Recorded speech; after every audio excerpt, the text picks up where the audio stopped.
이게 지금 무슨 상황이죠? 여기가 유럽인가요? 한국인가요? 여기 독일 남성은 모든 유럽 국가들이 한국을 따라하기 위해 애쓰는 모습을 보고 경악을 금치 못하고 있는데요. 독일 남성은 무슨 일을 겪었을까요? 여러분, 안녕하세요. 저는 마르쿠스 밀러라고 합니다. 독일 교통국에서 교통안전 엔지니어로 일하고 있으며 이 분야에서만 15년이 넘는 시간을 보냈습니다. 제가 하는 일은 단순히 신호등을 조정하고 도로의 구조를 바꾸는 것이 아닙니다. 저는 교통을 연구하고 데이터를 분석하며 더 안전하고 효율적인 시스템을 구축하기 위해 노력합니다. 그러나 최근 몇 년간 독일의 보행자 교통사고율이 급격히 증가하면서 저는 큰 고민에 빠졌습니다. 횡단보도에서 신호를 무시하고 무단횡단하는 사례가 계속 늘어나고 있으며 특히 야간에는 보행자가 신호를 제대로 인식하지 못하고 위험한 상황에 놓이는 경우가 많았어요. 독일은 자동차 산업의 중심지이자 선진국으로 자부심이 강한 나라입니다. 하지만 도로 위에서 벌어지는 사고를 보고 있자니 우리 시스템이 과연 정말로 최선인지 의문이 들기 시작했습니다. 저는 교통안전 데이터를 분석하며 이 문제를 해결할 방법을 찾기 시작했습니다. 기존의 법과 시스템만으로는 더 이상 효과적인 개선이 어렵다는 결론이 나왔어요. 정부에서도 보행자 사고율이 급증하자 해결책 마련을 강하게 요구하기 시작했습니다. 저는 세계 여러 나라의 교통 시스템을 조사하며 효과적인 방안을 찾기 위해 노력했습니다. 그러던 중 한국의 스마트 신호등이라는 개념을 접하게 되었습니다. 처음에는 솔직히 큰 기대를 하지 않았어요. 한국이 기술적으로 발전한 나라라는 것은 알고 있었지만 독일과 교통 시스템이 크게 다를 것이라 생각했기 때문입니다. 하지만 데이터를 보니 이 시스템이 도입된 이후 한국에서는 보행자 사고율이 30% 이상 감소했다고 했습니다. 이 수치를 보고 저는 적잖이 충격을 받았습니다. 독일에서도 첨단 기술을 활용한 다양한 교통 안전 시스템을 연구하고 있습니다. 하지만 우리가 초점을 맞추는 것은 주로 운전자 중심의 기술이었어요. 자동차가 더 효율적으로 신호를 인식하고 자율주행이 가능하도록 데이터를 분석하며 도로의 흐름을 최적화하는 것이 우리가 집중하는 연구 분야였습니다. 그러나 한국의 접근 방식은 전혀 달랐습니다. 보행자의 실수까지 고려하고 이를 기술적으로 보완하려는 사고방식이 깔려 있었어요. 처음에는 단순히 기술적으로 발전한 나라 정도로만 생각했던 한국이 오히려 보행자의 행동 패턴을 가장 깊이 이해하고 이를 시스템에 적용한 나라라는 사실을 깨달았을 때 저는 자존심이 상하면서도 한편으로는 감탄하지 않을 수 없었습니다. 이쯤 되자 저는 확신이 들었어요. 이 기술을 단순히 보고 넘길 것이 아니라 직접 확인해봐야 한다고 말입니다. 그렇게 저는 곧바로 한국을 방문하게 되었는데 한국에 도착한 순간부터 저는 기대와 호기심, 그리고 한편으로는 독일 교통 시스템과 비교해야 한다는 책임감으로 가득 차 있었습니다. 서울에 발을 디딘 첫날, 저는 공항에서부터 한국의 교통 시스템이 얼마나 정교하게 운영되는지 체감할 수 있었어요. 공항 내 안내 시스템은 다국어 지원이 완벽했고 대중교통 연결도 빠르고 효율적이었습니다. 특히 저는 공항철도를 타고 도심으로 이동하면서 지하철과 버스, 택시까지 모든 교통수단이 하나의 시스템으로 연결되어 실시간으로 운영되고 있다는 점에 깊은 인상을 받았습니다.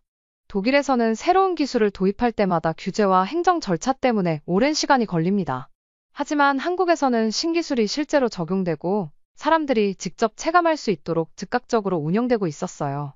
이는 단순히 기술력이 뛰어나다는 차원을 넘어 정부와 기업, 시민들이 기술을 빠르게 수용하고 실행하는 능력 자체가 달랐습니다. 저는 이 점에서 한국이 왜 교통혁신을 선도할 수 있었는지를 깨닫기 시작했습니다.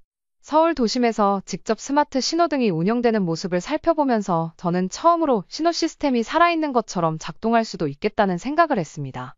기존의 신호체계는 단순히 시간에 따라 색이 바뀌는 방식이지만 한국의 스마트 신호등은 보행자의 움직임을 실시간으로 감지하면서 상황에 맞춰 능동적으로 반응하고 있었어요. 예를 들어 횡단보도를 건너려는 보행자가 일정 거리 안으로 들어서면 AI 카메라가 이를 감지하고 신호 변경을 준비했습니다. 가장 놀라웠던 점은 야간에도 보행자가 안전하게 신호를 인식할 수 있도록 LED 바닥 신호가 자동으로 작동한다는 것이었습니다. 한국에서는 야간에도 도시 전체가 밝게 유지되도록 설계되어 있었지만 그럼에도 불구하고 보행자가 신호를 놓칠 수 있다는 점을 고려해 신호등뿐만 아니라 보행자의 발밑에도 신호를 표시하는 방식을 도입한 것이었습니다. 독일에서는 이런 개념조차 없었습니다. 우리는 신호등이 제 역할을 하도록 만드는 데 집중했지만 한국은 보행자가 신호를 인식하지 못할 가능성까지 고려해 시스템을 설계한 것입니다.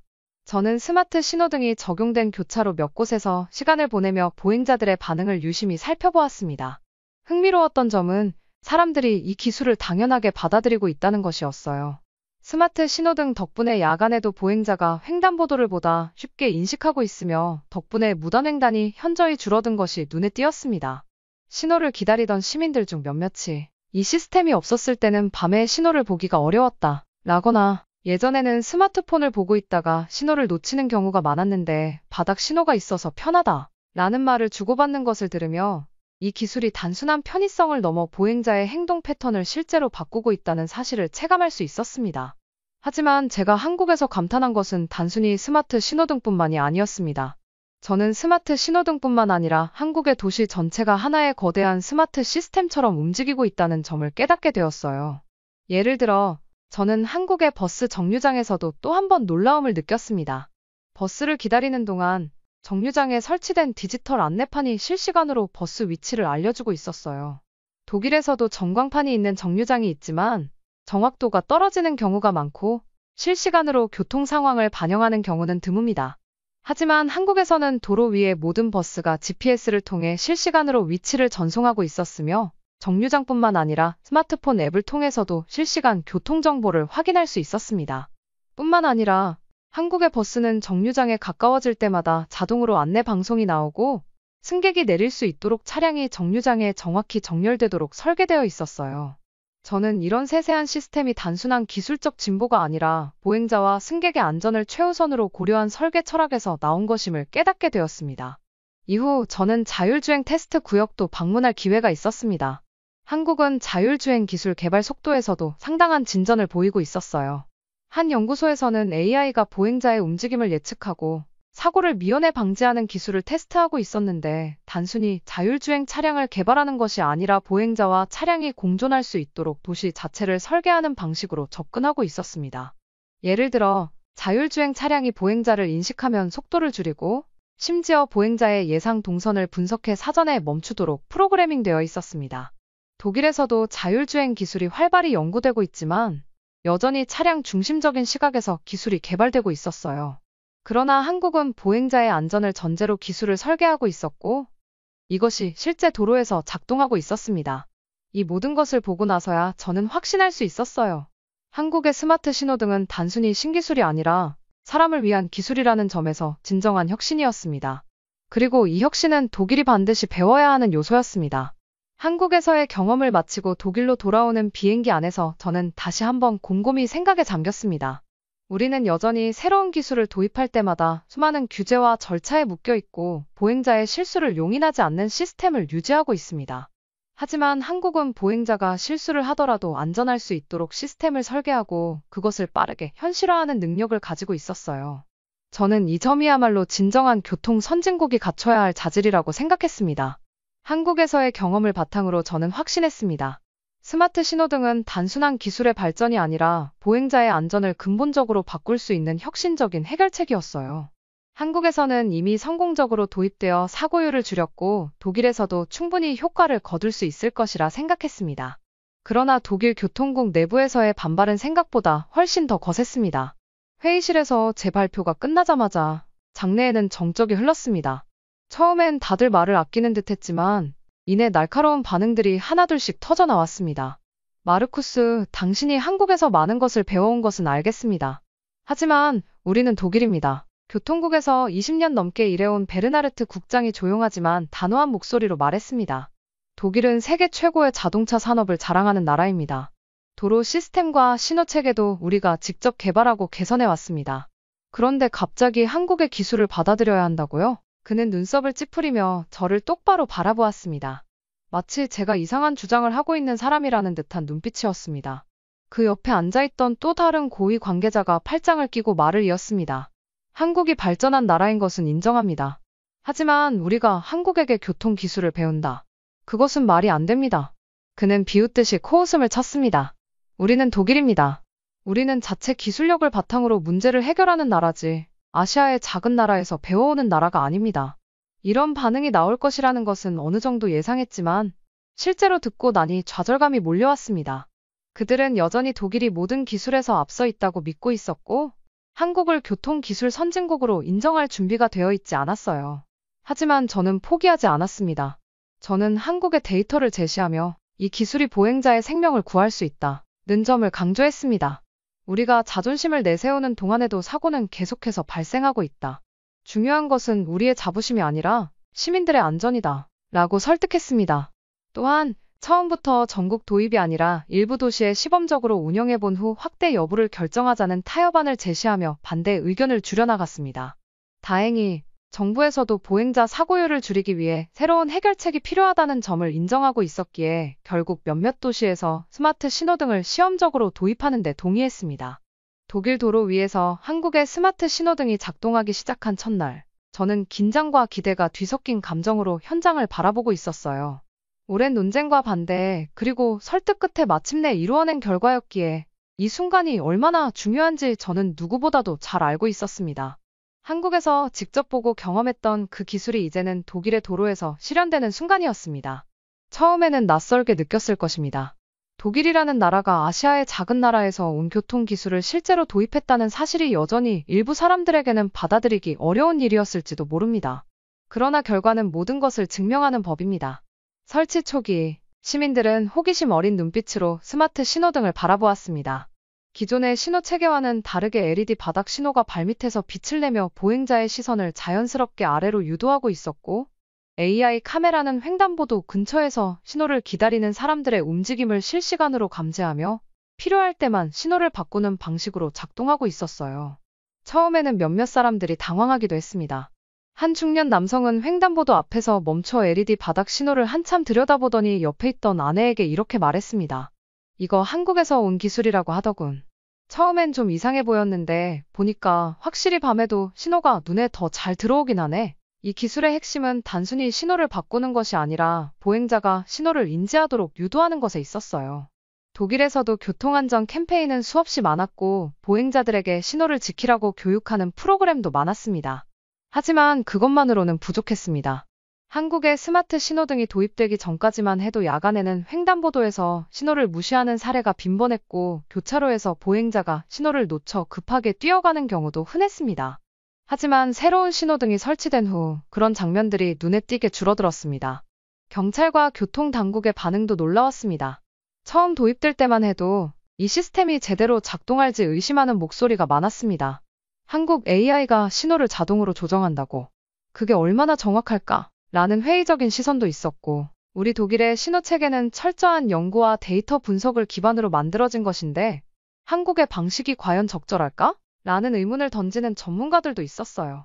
그러나 실제로 이 시스템이 작동하는 모습을 본 후 그들의 반응은 점점 바뀌기 시작했습니다. 특히 AI 카메라가 보행자의 움직임을 감지한 후 횡단보도 앞에 일정 시간 이상 머물러 있는 사람이 많아지면 신호를 자동으로 바꾸어주는 기능은 큰 주목을 받았습니다. 기존의 시스템은 단순히 시간에 따라 신호가 바뀌었을 뿐 실제로 보행자가 있든 없든 동일한 방식으로 작동했습니다. 하지만 새로운 신호등은 다르게 반응했어요. 한 경찰 관계자는 직접 신호 체계를 모니터링하면서 감탄했습니다. 이건 마치 교통 시스템이 살아있는 것처럼 움직이는 것 같군요. 보행자가 많을 때는 신호를 조금 더 길게 유지하고 없을 때는 자동차 흐름을 방해하지 않는 식으로 작동하네요. 기존의 시스템보다 훨씬 효율적입니다. 이러한 변화는 통계로도 증명되었습니다. 스마트 신호등이 도입된 지 불과 3개월 만에 보행자 사고율이 15% 감소했고 6개월이 지나자 그 수치는 20%를 넘어섰습니다. 특히 야간 사고율 감소가 가장 두드러졌습니다. 기존의 신호 체계에서는 보행자가 신호를 제대로 보지 못하고 길을 건너다 사고를 당하는 경우가 많았지만 LED 바닥 신호가 추가되면서 신호 인지율이 크게 증가했고 그 결과 야간 사고율이 급감한 것입니다. 독일 언론도 빠르게 반응하기 시작했습니다. 초기에는 독일이 한국 기술을 도입한다는 것은 말이 안 된다는 식의 부정적인 기사들이 많았지만 점점 데이터가 나오면서 분위기가 바뀌었습니다. 어느 날 한 신문사의 일면에 이런 기사가 실렸습니다. 한국 스마트 신호등 독일에서 사고율 20% 감소 보행자 안전의 새 기준이 될 것인가? 이 기사를 읽으며 저는 뿌듯한 감정을 감출 수 없었습니다. 처음엔 아시아의 작은 나라에서 온 기술이 우리에게 필요하겠냐는 반발이 심했지만 이제는 독일의 주요 언론에서 한국의 기술이 교통 혁신을 주도하고 있다고 평가하고 있었어요. 시민들의 반응도 점점 더 긍정적으로 바뀌었습니다.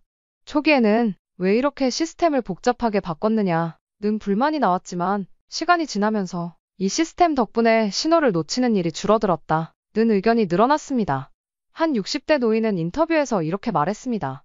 나이가 들수록 신호등이 잘 안 보이는 경우가 많았어요. 그런데 바닥 신호가 생기니까 한눈에 신호가 들어오더군요. 처음엔 이게 필요할까 싶었는데 지금은 없으면 불편할 것 같아요. 저는 이 말을 듣고 다시 한번 확신했습니다. 기술의 진정한 가치는 그것이 사람들의 삶을 어떻게 바꾸느냐에 달려 있습니다. 단순히 신호 체계를 바꾸는 것이 아니라 사람들의 행동을 자연스럽게 개선하고 사고를 줄이며 누구나 쉽게 적응할 수 있는 방식으로 변화를 유도하는 것. 그것이 바로 한국의 스마트 신호등이 가진 가장 큰 강점이었어요. 독일의 여러 도시에서 추가 도입을 검토하기 시작한 것은 물론이고 이제는 주변의 유럽 국가들까지 한국의 교통 시스템에 주목하기 시작했습니다. 가장 먼저 반응을 보인 나라는 프랑스였습니다. 프랑스 교통국은 독일에서 발표한 스마트 신호등 실험 결과를 면밀히 분석한 뒤 파리 시내에서 파일럿 프로젝트를 진행하겠다는 계획을 발표했습니다. 파리는 세계적인 관광도시이자 유럽에서 보행자가 가장 많은 도시 중 하나입니다. 좁고 복잡한 골목길이 많아 무단횡단이 빈번하고 신호를 무시하는 보행자들이 적지 않아 사고율이 높은 편이었어요. 특히 야간에는 도로 조명이 신호등을 방해하는 경우가 많아 보행자가 신호를 정확히 인식하지 못하는 문제가 심각했습니다. 프랑스 교통당국의 한 관계자는 이렇게 말했습니다. 파리는 수많은 관광객들이 방문하는 도시입니다. 보행자가 어디에서든 안전하게 길을 건널 수 있어야 하며 기존의 신호 체계만으로는 그것을 완벽히 보장할 수 없다는 사실을 우리는 알고 있었어요. 하지만 독일에서 시행된 한국의 스마트 신호등 실험을 보고 우리는 새로운 가능성을 발견했습니다. 한국에서는 보행자의 행동 패턴을 연구하고 그것을 기반으로 신호 시스템을 최적화했습니다. 프랑스 역시 보행자 사고율을 낮추기 위해 같은 기술을 도입할 필요가 있습니다. 곧이어 네덜란드에서도 스마트 신호등 도입 논의가 시작되었습니다. 네덜란드는 보행자뿐만 아니라 자전거 이용자가 많아 교통체계가 더욱 복잡한 나라입니다.